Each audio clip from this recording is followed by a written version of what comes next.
স্বাগতম তোমাদের প্রিয় চ্যানেল অধ্যয়ন শুরু করার আগে বইটি খুলে রাখুন আর আমার সাথে পড়তে থাকুন। আমাদের এই ছোট্ট চ্যানেলটি সাবস্ক্রাইব করতে ভুলবেন না। চলুন শুরু করি। Part 2. Farrukhsiyar, 1713 to 19. Farrukhsiyar came to power with the help of Saeed brothers Abdullah Khan and Hussain Ali Khan Barahau, who came to be known as the Kingmakers. As a token of gratitude, Farrukhsiyar appointed Abdullah Khan as his wazir and Hussain Ali Khan as the Mir Bakshi. Farrukhsiyar was incapable, coward, and he allowed himself to be influenced by worthless flatterers. Taking advantage, the two brothers soon acquired dominant control over the affairs of the state, 1713 to 20. ফররুখশিয়ার 1713 থেকে 19। ফররুখশিয়ার সাইসিদ ভাইদের সহায়তায় ক্ষমতায় আসেন আবদুল্লাহ খান এবং হোসেন আলী খান বারাহাও, যারা kingmaker হিসাবে পরিচিত হন। কৃতজ্ঞতার নিদর্শন হিসেবে ফররুখশিয়ার আবদুল্লাহ খানকে তার উজির এবং হোসেন আলী খানকে মীর বকশি নিযুক্ত করেন।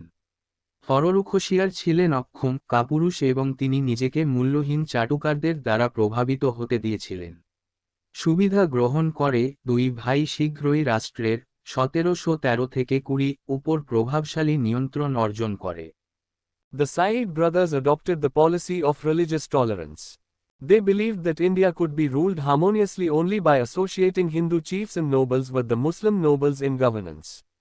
They abolished the jizya and pilgrimage tax.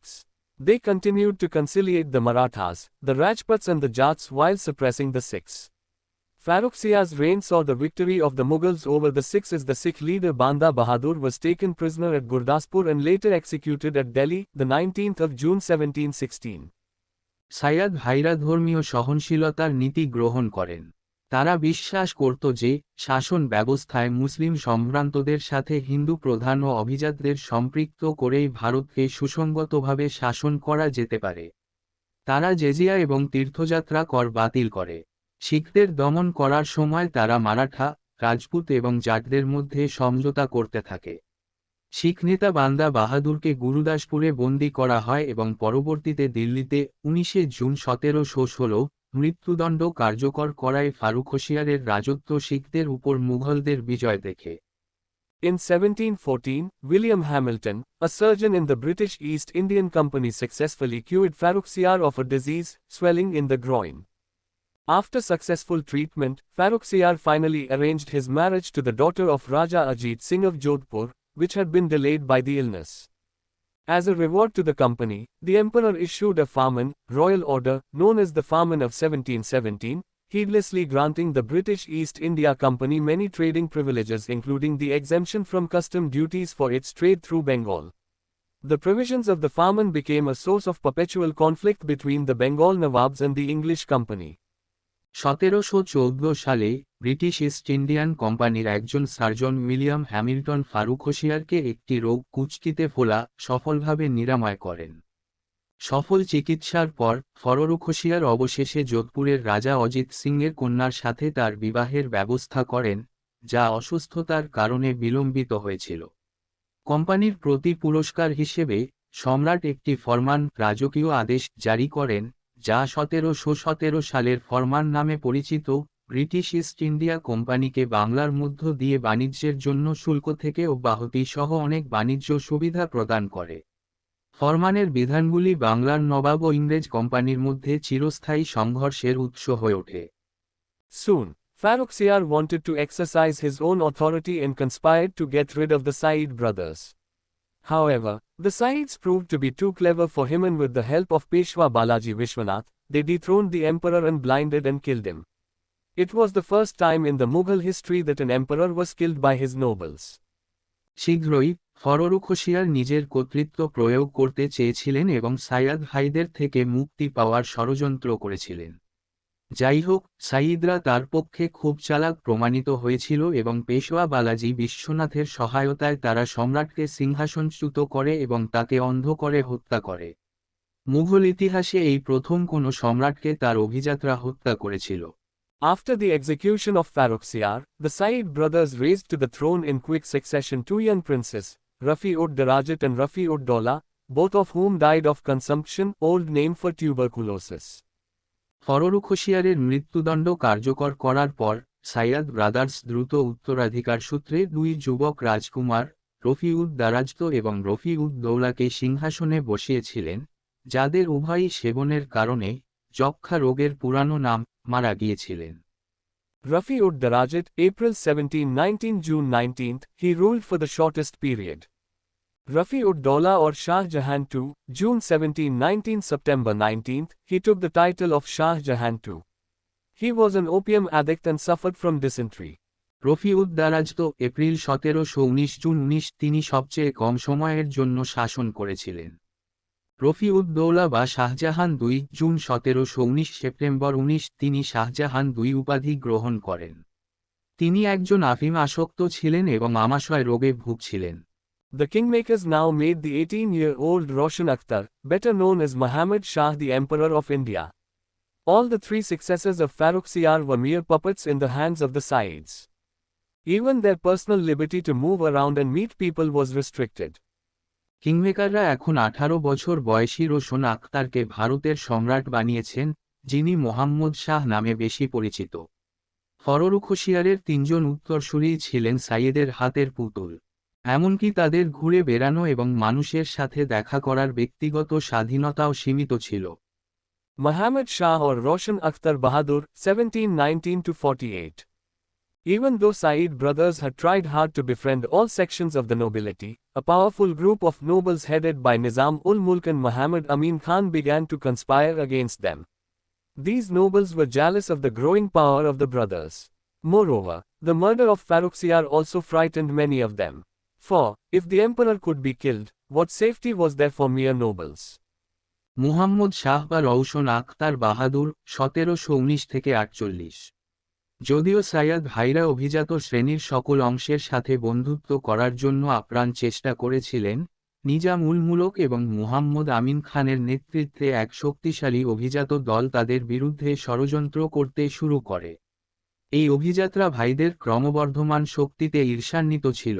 তাছাড়া ফররুখশিয়ার হত্যাকাণ্ড তাদের অনেককে আতঙ্কিত করেছিল, কেননা সম্রাটকে হত্যা করা গেলে নিছক অভিজাতদের জন্য কি নিরাপত্তা ছিল। Muhammad Shah too desired to free himself from the control of the Said brothers and succeeded in killing them in 1720 with the help of a powerful noble, Nizam-ul-Mulk, full name Qamar-ud-Din Siddiqui Nizam-ul-Mulk Asafjah. Muhammad Shah Saeed ভাইদের নিয়ন্ত্রণ থেকে নিজেকে মুক্ত করতে চেয়েছিলেন এবং 1720 সালে একজন শক্তিশালী অভিজাত, নিজাম-উল-মুলকের পুরো নাম কমার-উদ-দিন সিদ্দিকী নিজাম-উল-মুলক আসাফ এর সাহায্যে তাদের হত্যা করতে সফল হন। After the fall of the Said brothers, Muhammad Shah ruled for a long period of nearly 30 years, 1719–48. This was probably the last chance to save the empire. The Mughal rule was still held in high esteem, the Mughal army was still a force to reckon with, the Maratha Sardars were still confined to the south and the Rajputs were still loyal to the Mughals. A strong and farsighted ruler might have still saved the situation. But Muhammad was not the man of the moment. He was weak-minded and frivolous, and came to be known in Indian history as Muhammad Shah, Rangila, because of his fondness for wine and women. After the fall of Said brothers, he fell into the clutches of a dancing girl Koki Jio and the eunuch Hafiz Khidmatgar Khan. Syed ভাইদের পতনের পর মুহাম্মদ শাহ দীর্ঘ প্রায় 30 বছর 1719–48 শাসন করেন। সাম্রাজ্য বাঁচানোর এটাই সম্ভবত শেষ সুযোগ। মুঘল শাসন তখনও উচ্চ মর্যাদায় অধিষ্ঠিত ছিল, মুঘল সেনাবাহিনী এখনও গণনা করার মতো একটি শক্তি ছিল, মারাঠা সর্দাররা তখনও দক্ষিণে সীমাবদ্ধ ছিল এবং রাজপুতরা এখনও মুঘলদের প্রতি অনুগত ছিল। একজন শক্তিশালী এবং দূরদৃষ্টিসম্পন্ন শাসক তখনও পরিস্থিতি রক্ষা করতে পারে, কিন্তু মুহাম্মদ সেই মুহূর্তের মানুষ ছিলেন না। তিনি দুর্বল মনের এবং তুচ্ছতাচ্ছিল্যের অধিকারী ছিলেন এবং মদ ও মহিলাদের প্রতি তার অনুরাগের কারণে ভারতীয় ইতিহাসে মুহাম্মদ শাহ রঙ্গিলা নামে পরিচিতি লাভ করেছিলেন। সাইয়াদ ভাইদের পতনের পর তিনি নাচের মেয়ে কোকিজিও এবং নপুংসক হাফিজ খিদমতগার খানের খপ্পরে পড়েন। In this way, Muhammad Shah's reign initiated an irreversible decline of the Mughal Empire and the physical breakup of the empire now began. এইভাবে মুহাম্মদ শাহের রাজত্ব মুঘল সাম্রাজ্যের একটি অপরিবর্তনীয় পতনের সূচনা করে এবং সাম্রাজ্যের শারীরিক ভাঙ্গন শুরু হয়। Powerful nobles now began to carve out semi-independent states. For example, Nizam-ul-Mulk in Hyderabad, 1724, Murshid Quli Khan in Bengal, 1717, and Sadat Khan in Awadh, 1722, carved out their autonomous states. ক্ষমতাশালী অভিজাতরা এখন আধা স্বাধীন রাষ্ট্র গঠন করতে শুরু করে। উদাহরণস্বরূপ, হায়দ্রাবাদে নিজামুল মুলক 1724, বাংলায় মুর্শিদ কুলি খান 1717 এবং আউধে সাদাত খান 1722 তাদের স্বায়ত্তশাসিত রাজ্যগুলি তৈরি করেছিলেন। The Marathas began their northern expansion, and in 1737 Baji Rao I raided Delhi and terrorized the emperor. মারাঠারা তাদের উত্তরাঞ্চলের বিস্তার শুরু করে এবং 1737 সালে বাজি রাও এক দিল্লি আক্রমণ করে এবং সম্রাটকে আতঙ্কিত করে। In 1739 Nadir Shah invaded India, defeated the Mughals in the Battle of Karnal and annexed strategically important areas west of the Indus, including Kabul, to the Persian Empire. And India once again became vulnerable to the attacks from the northwest. Soon after the assassination of Nadir Shah, 1747, Ahmad Shah Abdali was chosen as the king of Afghanistan. Between 1748 and 1767, Abdali invaded and plundered the Mughal Empire 7 times, beginning his first invasion in 1748 during the reign of Muhammad Shah. 1739 সালে নাদির শাহ ভারত আক্রমণ করেন, কর্নালের যুদ্ধে মুঘলদের পরাজিত করেন এবং সিন্ধু নদীর পশ্চিমে, কাবুল সহ কৌশলগতভাবে গুরুত্বপূর্ণ এলাকাগুলি পারস্য সাম্রাজ্যের সাথে সংযুক্ত করেন। এবং ভারত আবারও উত্তর পশ্চিম থেকে আক্রমণের শিকার হয়ে ওঠে। নাদির শাহের 1747 হত্যার পরপরই আহমদ শাহ আবদালি আফগানিস্তানের রাজা হিসেবে নির্বাচিত হন। 1748 থেকে 1767 সালের মধ্যে আবদালি 7 বার মুঘল সাম্রাজ্য আক্রমণ ও লুণ্ঠন করেছিলেন। 1748 সালে মুহাম্মদ শাহের শাসনামলে তার প্রথম আক্রমণ শুরু হয়েছিল। Nizam-ul-Mulk Asaf Jah. During Muhammad Shah's rule, Nizam-ul-Mulk was appointed as the Wazir in 1722. Instead of supporting the Wazir in administrative reforms, Muhammad Shah suspected his own ministers. Disgusted with the fickle-mindedness and suspicious nature of the emperor, Nizam-ul-Mulk decided to pursue his own ambition. He then decided to leave the emperor and his empire to their fate and marched south to found the state of Hyderabad, in Deccan in 1724. Nizam-ul-Mulk's departure was symbolic of the flight of loyalty and virtue from the empire, and marked the beginning of the physical breakup of the Mughal Empire. Nizamul মুলক আসাফ জাহ মুহাম্মদ শাহের শাসনামলে নিজামুল মুলক 1722 সালে উজির হিসাবে নিযুক্ত হন। প্রশাসনিক সংস্কারে উজিরকে সমর্থন করার পরিবর্তে মুহাম্মদ শাহ তার নিজের মন্ত্রীদের সন্দেহ করতেন। সম্রাটের চঞ্চল মানসিকতা এবং সন্দেহজনক প্রকৃতির প্রতি বিরক্ত হয়ে নিজামুল মুলক নিজের উচ্চাকাঙ্ক্ষা অনুসরণ করার সিদ্ধান্ত নেন। এরপর তিনি সম্রাট ও তার সাম্রাজ্যকে তাদের ভাগ্যে ছেড়ে দেওয়ার সিদ্ধান্ত নেন এবং হায়দ্রাবাদ রাজ্য 1724 সালে দাক্ষিণাত্যে খুঁজে পেতে দক্ষিণে যাত্রা করেন।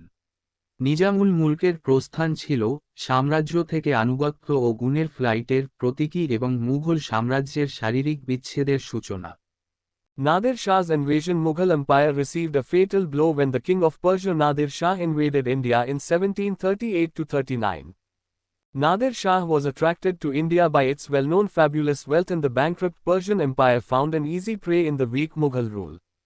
Earlier, Aurangzeb had kept a vigilant eye over the northwest frontier. However, after this death, the frontier had been neglected for years. The danger was recognized only after Nadir Shah occupied Lahore.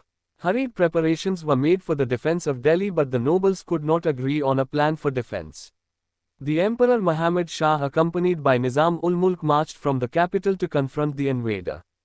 Nadir শাহের আক্রমণ মুঘল সাম্রাজ্য একটি মারাত্মক আঘাত পেয়েছিল যখন পারস্যের রাজা নাদির শাহ 1738 থেকে 39 সালে ভারত আক্রমণ করেছিলেন।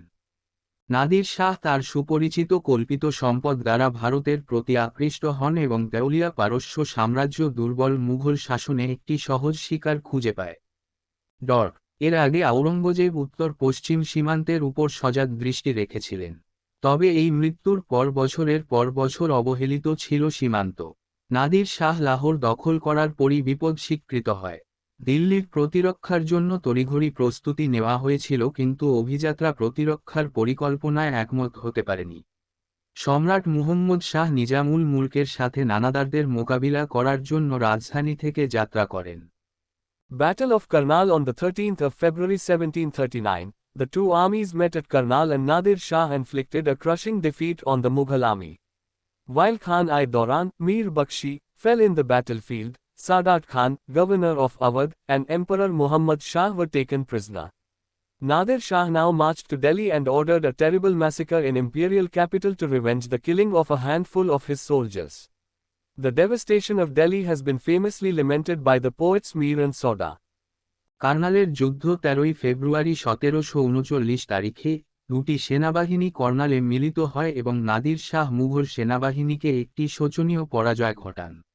খান-ই-দৌরান, মীর বখশি যুদ্ধক্ষেত্রে পড়ে গেলে সাদাত খান আউধের গভর্নর এবং সম্রাট মোহাম্মদ শাহকে বন্দী করা হয়। নাদির শাহ এখন দিল্লির দিকে যাত্রা করেন এবং তার মুষ্টিমেয় কিছু সৈন্যকে হত্যার প্রতিশোধ নিতে সাম্রাজ্যের রাজধানীতে একটি ভয়ানক গণহত্যার নির্দেশ দেন। দিল্লির ধ্বংসযজ্ঞের জন্য কবি মীর ও সওদা বিখ্যাতভাবে বিলাপ করেছেন। এখানেই এই ভিডিওটি শেষ করলাম। পরবর্তী ভিডিওতে আমরা বাকিটা পড়ব।